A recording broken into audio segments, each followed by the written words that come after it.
Olá, bem-vindos a mais uma conversa. Hoje, o nosso foco é um tema que, olha, dá o que pensar: gestão de dados em cidades inteligentes.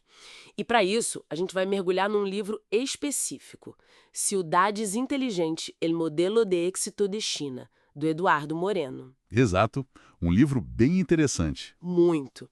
E vamos nos concentrar no capítulo 4, que ele chama de governança de dados.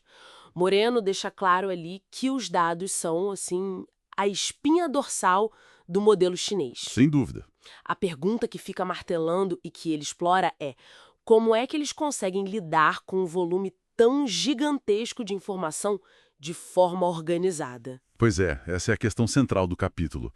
E o Moreno descreve um cenário de coleta de dados que é, uau, muito abrangente. Imagino. O que ele detalha. Olha, ele fala de sensores de IoT, sabe? Internet das coisas, espalhados por tudo, câmeras de vigilância, claro, dados que vêm dos nossos celulares, né? Sim, o tempo todo. E também sistemas de informação geográfica, o GIS, para aquele mapeamento super detalhado do espaço.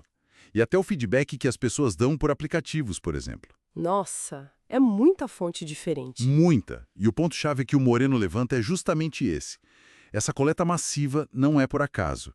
É a base para otimizar os recursos da cidade e tomar decisões mais informadas na gestão urbana. Entendi. É uma escala que impressiona mesmo, mas assim, uma coisa é coletar, outra é garantir que esses dados são bons, confiáveis, seguros. Como é que o Moreno aborda isso? Porque confiança é tudo, né? Exatamente. E ele bate muito nessa tecla. O Moreno enfatiza a importância crítica de ter uma governança de dados bem robusta. Certo. Não adianta só ter o dado solto. É preciso garantir que ele seja preciso, íntegro, seguro. Ele até detalha a implementação de padrões, protocolos bem definidos para isso. Faz sentido. Inclusive, ele menciona o uso de tecnologias como blockchain em alguns projetos, justamente buscando criar registros de dados que sejam mais transparentes e, tipo assim, mais difíceis de alterar sem autorização. Blockchain. Interessante, essa camada extra de segurança. Mas pensando de novo no volume, é dado que não acaba mais. Onde eles guardam tudo isso? Quais são as soluções que o Moreno aponta no capítulo? Então, ele aponta para uma combinação de tecnologias, na verdade. A computação em nuvem, o cloud computing, é fundamental pela escalabilidade, né? Para conseguir absorver esse fluxo constante que vem dos sensores, dos dispositivos. Claro, para dar conta do volume. Isso. Mas ele também dá um destaque importante para a computação de borda, o edge computing, que é quando o processamento do dado acontece mais perto de onde ele é gerado. Ah, entendi. Tipo, mais rápido. Exatamente. Isso é crucial para aplicações que precisam de resposta quase imediata. Pensa na gestão de tráfego, que ele descreve. Sim, Uma decisão de mudar um semáforo para, sei lá, dar prioridade para uma ambulância. Isso tem que ser instantâneo, né? com certeza. O processamento ali na borda, perto do semáforo mesmo, permite essa agilidade. Coisa que talvez fosse inviável se toda decisão dependesse de ir e voltar de um servidor central lá longe. Nossa, faz toda a diferença. Muita. E o Moreno também ressalta o desafio constante da interoperabilidade. Quer dizer, fazer esses sistemas todos com dados de fontes diferentes conversarem entre si de forma eficiente. É um ponto-chave. Imagino que seja um desafio enorme mesmo. Ok, então os dados estão lá, armazenados, acessíveis. Como é que a análise em tempo real entra para transformar a cidade no dia a dia, segundo o Moreno descreve? Entra. Aí é que a coisa fica realmente interessante como ele mostra. Na gestão de tráfego, por exemplo, analisar os dados dos sensores e câmeras permite otimizar o fluxo de carros, sabe? Até prever congestionamentos antes que aconteçam. Uau! Na área de energia, ajuda a equilibrar melhor a oferta e a demanda, evitando apagões ou desperdício.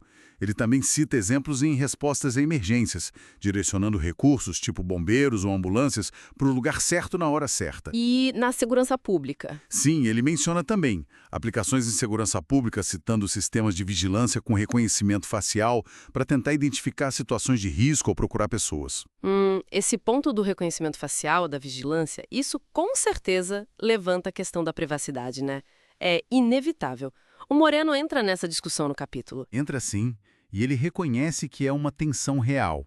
O capítulo discute justamente esse equilíbrio delicado que precisa existir. Que bom que ele aborda. Sim, entre usar os dados para tornar a cidade mais eficiente e, ao mesmo tempo, proteger os direitos das pessoas. Moreno menciona o uso de técnicas como criptografia para proteger o dado em si e a anonimização. Que é para tentar desvincular o dado da pessoa, né? Exato, para dificultar essa ligação direta. E ele aponta também para a importância de ter regulamentações claras, como leis de segurança cibernética e de ser transparente sobre como os dados são coletados e usados. Isso é fundamental para construir alguma confiança da população nesse sistema todo. É, um equilíbrio bem complexo mesmo. E para fechar essa visão geral, como é que todos esses fluxos de dados, essas análises, se conectam para criar uma gestão da cidade mais unificada? O Moreno fala dessa integração? Fala sim, mais para o final do capítulo, de forma breve, mas importante. Moreno descreve como essa análise de dados permite quebrar aqueles silos tradicionais da administração pública, sabe? Aham, tipo, cada secretaria no seu quadrado. Isso. A informação do setor de transportes pode ajudar no planejamento de energia. Dados de saúde podem influenciar como os serviços públicos são oferecidos. A ideia central que ele apresenta é criar uma gestão mais holística, mais coordenada, onde o todo funciona de forma mais inteligente do que só a soma das partes isoladas. Entendi. Então, resumindo o que a gente viu nesse capítulo 4 do Moreno, o que fica é a imagem de um sistema de governança de dados incrivelmente complexo, né? E muito poderoso. Com certeza. Essa capacidade que ele descreve de coletar, proteger, analisar e principalmente agir com base em volumes massivos de dados e muitas vezes em tempo real, é isso que parece sustentar toda a visão de cidade inteligente que o livro apresenta. É a engrenagem central, pode-se dizer. Exato. E isso nos deixa com uma reflexão inspirada pelo que o Moreno descreve, mas para a gente pensar além.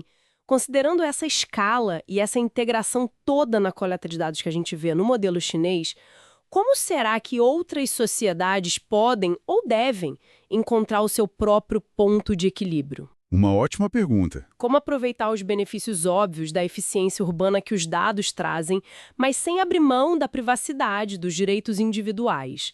Como achar essa balança nesse nosso futuro que está cada vez mais conectado, né? Fica aí pra gente pensar.